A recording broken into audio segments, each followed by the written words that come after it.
북25 엘버트 오트 허시먼에 떠날 것인가, 남을 것인가. 조직이 합리적으로 행동한다는 가설을 반박한 행동경제학의 원조. 엘버트 오토 허시먼. 현대 독일의 경제학자이자 정치학자로 좌우 모두에서 인정받는 세계적인 석학이다. 경제 발전의 동력으로 분배의 기능에 주목한 터널 이론을 추창하고 쇠퇴하는 조직에서 발생하는 이탈, 저항, 충성심의 행동 유형을 분석하는 등 현대 경제학사의 주요 틀을 제시했다. 미국 사회과학연구위원회에서 그의 이름을 딴 엘버트 오. 허시먼 상을 제정, 매년 뛰어난 공을 세운 학자에게 수여하고 있다. 정통 경제학에서는 기업이 경쟁, 소비자 선호도 변동, 공급과 수요 변화에 직면한다면 정상 궤도를 유지하기 위해 합리적으로 계획을 수정하게 마련이라고 가정한다. 기업의 실패는 대개 그럴듯한 근거로 정당화된다. 어떤 기업이 자원을 효율적으로 배치하지 않았고 그 덕분에 다른 기업이 그 자리를 차지해 같은 자원을 한층 더 효율적으로 재배치한다는 식이다. 시장자 본주의의 능률을 강조한 시각이다. 엘버트 허시먼은 1970년에 펴낸 떠날 것인가, 남을 것인가에서 이와 다른 시각을 펼친다. 자본주의 국가 대부분에 독과점이 존재하기 때문에 최적의 자원 재배분이란 있을 수 없는 일이고 비효율과 방치가 거의 영속되는 지역이 남는다는 사실을 기억하면 그처럼 긍정적인 시각이 더 이상 타당하지 않음을 알 수 있다고 말이다. 허시먼이 보기에 현대 자본주의는 슌페터가 말한 파괴적 혁신의 과정이라기보다 인간의 비이성적인 면과 매우 불완전한 정보를 감안할 때 난국타계의 과정에 가깝다. 그는 고전 경제학자들이 상정한 완전 경쟁이 아니라 다른 메커니즘 덕분에 기업, 조직, 국가의 쇠퇴로 발생하는 사회적 손실이 제한된다고 주장한다. 바로 이탈항의 충성심이다. 조직이 마음에 안 들면 그만두거나 상황 개선을 위한 의견을 개진할 수 있다. 불만 있는 고객은 다른 곳에서 쇼핑하거나 관리자를 부를 수 있다. 정치적으로 억압받는 국민은 이주하거나 이의를 제기할 수 있다. 그렇다면 이러한 선택은 어떻게 일어나는 것일까? 전통적으로 이탈은 경제학에서, 항의는 정치학의 영역이었다. 허시먼은 이 두 학문을 조합해 바라본다. 박식하기로 유명한 허시먼은 노벨상을 받지 못했지만 최고의 경제학자라고 불린다. 그는 이 책을 통해 개인, 기업, 국가가 합리적으로 행동한다는 가설에 반박하고 나선다. 그런 점에서 행동경제학의 원조라고 할 수 있다. 자연적으로 최적화된 경제는 없다. 허시먼은 제품을 생산하는 기업이나 특정 서비스 및 공공재를 제공하는 조직의 생산량이 감소하는 상황을 가정한다. 그의 의견에 따르면 기존 제품이나 서비스 품질에 실망하는 사람들의 반응은 크게 두 가지다. 이탈 그 기업의 제품을 더 이상 구매하지 않거나 회원 수가 감소한다. 항의 기존 제품이나 서비스에 대한 불만을 제기하고 변화를 요구한다. 표준 경제학에서는 이 두 가지 사례가 일어날 경우 경영진이 피드백을 수용하여 제품이나 서비스를 바꾸거나 개선하는 것으로 변화를 도모한다고 본다. 경제는 착착 돌아가는 기계 같아서 계속적으로 자원을 효율적으로 배분한다고 보는 것이다. 그러나 허시먼은 더 많은 이윤을 얻기 위해 조직은 지속적인 최적화를 꾀하기보다는 기존 위치 유지에 필요한 일만 수행한다고 주장한다. 간단히 말해 경제는 미시 경제학의 느슨함을 특징으로 한다. 허시먼은 외부 조건과 상관없이 기업은 종종 판단차고 수정 가능한 과오를 일으키거나 완전히 영향력을 상실하며 시장에 치열한 경쟁이 벌어지지 않거나 사람들이 굳이 항의하지 않으면 최적 상태에 못 미치는 상태를 유지한다고 지적한다.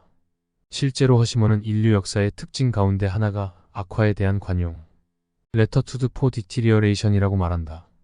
즉, 사람들은 사회 시스템 때문에 소수의 상류층이 창출한 초과 이익이 다수에게 분배되지 않거나 모든 사람의 생활 수준이 개선되지 못하더라도 기꺼이 감내한다는 것이다. 반대 세력의 활동으로 사회의 건강이 복구되고 새로운 활력이 생길 때만이 악화와 방만의 제동이 걸린다. 이러한 역학은 정통 경제학에서 경제의 원동력으로 보는 경쟁을 통한 자원의 최적 배분과는 거리가 멀다. 이탈은 향상뿐만 아니라 퇴보도 불러올 수 있다. 경제학자는 항의보다 이탈로 소비자와 시장이 어떻게 움직이는지 설명하는 것을 선호한다. 사람들이 기대치에 못 미치는 물건을 더 이상 구매하지 않으면 매출은 하락하고 기업은 제품을 재평가할 가능성이 크다. 1960년대에 허시먼은 이 같은 통념의 이의를 제기할 기회를 포착했다. 그는 개발 경제학자로서 현장 연구를 진행할 때 나이지리아의 국유철도 시스템에 특이한 점이 있다는 사실을 발견했다. 철도가 화물과 사람을 대량으로 수송해야 마땅했지만 화물은 도로로 운송되었고 사람들은 버스를 탔다. 표면적으로는 철도가 훨씬 더 합리적인 수송 수단이었음에도 왜 이런 일이 벌어졌을까? 철도가 도로와 경쟁이 되지 않았던 이유는 무엇일까? 허시먼에 따르면 나이지리아 철도 시스템이 국영산업일 뿐 독점 산업은 아니었기 때문이다. 독점 산업이 아니다 보니 퇴보할 여지가 충분했다. 독점 산업이었다면 이용 기업과 승객의 숫자가 증가하고 개선하라는 요구를 받았을 것이다. 다시 말해 항의를 받았을 공산이 크다. 그러나 실제로는 항상 트럭과 버스라는 다른 선택지가 있었고 도로교통은 충분히 효율적이었다. 따라서 사람들은 굳이 철도교통을 이용하지도 않고 항의도 하지 않았다. 한편 철도는 그대로 운행되었다. 나이지리아 철도공사가 내심 적자를 국고로 막을 수 있으리라고 기대하고 있었기 때문이다. 이 같은 상황에서는 이탈도 항의도 철도 산업의 퇴보와 종말을 막지 못했다. 불변의 영향력을 지닌 항의. 통념에 따르면 민주주의는 국민의 대부분이 적극적으로 정치활동에 참여할 때만 영향력을 발휘한다. 하지만 유권자 행태와 참여를 연구한 결과만 보더라도 허시먼은 무관심이 더 일반적이라고 지적한다. 이탈하지 않고 퇴보와 맞서 싸우려고 마음먹는 결단에는 시간과 에너지가 필요하며 실제로 이탈이라는 대안이 존재하면 항의라는 전략의 발달이 위축된다는 것이 허시먼의 주장이다. 이탈은 소비자의 결정 중 하나에 불과하지만 항의의 행사는 국민의 창의적인 행동으로서 자기 자신만을 위한 선택이 아니다. 국민 전반에 일어날 수 있는 일을 염두에 둔 선택이다. 실제로 막강한 영향력을 지닌 사람은 무슨 이유로든 이탈이 불가능하기 때문에 부당함을 폭로하기 위해 항의를 택한다. 대상 기업이나 조직에 이렇게 뚜렷한 동기가 있는 사람은 조용히 가입을 철회하거나 충성심을 버리는 사람보다 훨씬 더 위험하다. 예를 들어 어느 공화당원이 공화당의 노선에 큰 불만을 품고 있지만 민주당에 투표하는 것은 상상조차 못한다고 치자 그 사람은 당내 저항 세력이 되어 자신이 원하는 노선이 채택되도록 소리 높여 선동할 수 있다. 당을 이탈하기보다 생각이 같은 사람들의 의견을 모아 전달하려 했을 것이다. 이탈이 불가능하면 항의는 막강한 잠재력을 발휘하기 마련이다. 허시먼은 경제활동과 이탈, 정치활동과 항해 사이에 자연스러운 연관성이 있기는 하지만 이탈과 항의라는 메커니즘은 규범과 반대되는 방향으로 사용될 때 더 큰 영향력을 발휘한다고 주장한다. 한 예로 미국의 시민운동가 랠프 네이더가 주도한 소비자 혁명은 안전하지 못한 자동차에 대한 문제 제기에 그치지 않았다. 미국인들이 흔히 이탈을 당연시하던 상황에서 항의가 경제 영역의 잘못된 점을 바로잡는 수단이라는 사실을 널리 알렸다. 허시먼의 결론은 조직이 퇴보와 싸우기 위해서는 구성원의 일반적인 반응이 이탈의 형태로 이루어지면 항의의 목소리를 듣거나 경로를 유지하기 위한 구성원의 일반적인 대응 방식이 이탈인 경우에는 구성원이 자신의 의견을 손쉽게 표명할 수 있는 형태로 구조를 개혁해야 한다는 것이다. 충성심은 퇴보를 막을 뿐만 아니라 조장하기도 한다. 자기 조직에 충성심이 있는 구성원은 이탈 대신 조직이 어떤 방향으로 나갔으면 좋겠다는 의견을 밝히는 경향이 있다. 실제로 그러한 구성원은 조직이 퇴보해 자신의 충성심이 흔들릴 지경에 이르는 것을 원하지 않는다. 허시먼은 충성심이 비이성적인 감정이기는커녕 퇴보를 막는다는 사회적으로 유익한 목표의 달성에 도움을 준다고 주장한다. 조직의 개혁이나 개선의 여지를 부여한다는 것이다. 항의는 창의적인 활동으로 노력이 필요한데 충성심은 그렇게 노력하도록 구성원의 의욕을 자극한다. 허시먼은 이혼 절차가 매우 복잡한 까닭도 바로 이 때문이라고 한다. 절차가 복잡하면 사람들은 마지막으로 행동하기 전에 자신이 포기하려던 충성심을 다시 한번 돌아보게 마련이다. 충성심은 사회적으로 다른 기능도 수행한다. 충성심과 애국심은 사회를 결속하는 접착제 역할을 한다. 충성심이나 애국심 없이는 단순히 이기적인 소비자로 구성된 집합체에 그치고 만다. 우리는 세계 각국에서 이탈, 항의, 충성심이 각각 어떠한 양상으로 전개되는지 보아왔다. 사람들에게 항의의 자유를 부여하면 이탈하지 않고 머물면서 상황 개혁에 대한 의욕을 품을 것이다. 발언의 자유가 없으면 사람들은 거기 살기를 포기하고 다른 곳으로 옮겨가므로 문제가 해결되지 못한다.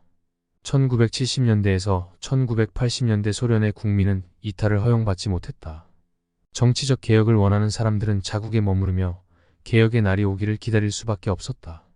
소련 해체 후 오늘날 러시아에서는 사람들이 자유롭게 이동할 수 있다. 그러면서 이탈이 엄청난 영향력을 발휘했다. 일자리를 찾지 못하거나 학문적인 만족감을 느끼지 못한 사람들의 두뇌 유출이 일어난 것이다. 허시먼은 두뇌 유출 가능성이 큰 나라에서는 충성심이나 애국심만이 사람들의 이탈을 막고 되돌아오게 할 유일한 수단이라고 고찰한다. 부정적인 피드백이 중요한 이유.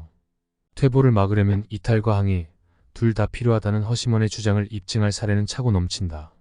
영리한 기업은 초기 단계에서 손쉽게 항의 표명이나 이해 제기가 가능한 환경을 조성하면 사람들이 스스로 존중받는다는 느낌의 충성심을 유지할 가능성이 훨씬 더 크다는 사실을 알고 있다.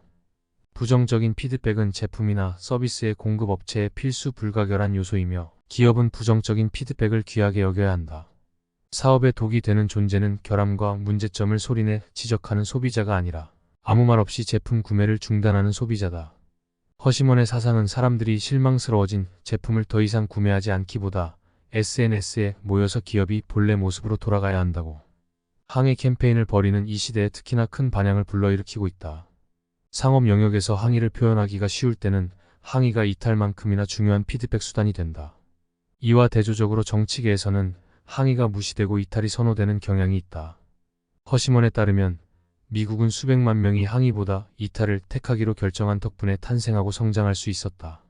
미국인의 조상 대부분은 9세계의 박해나 가난을 피해서 온 사람들이었다.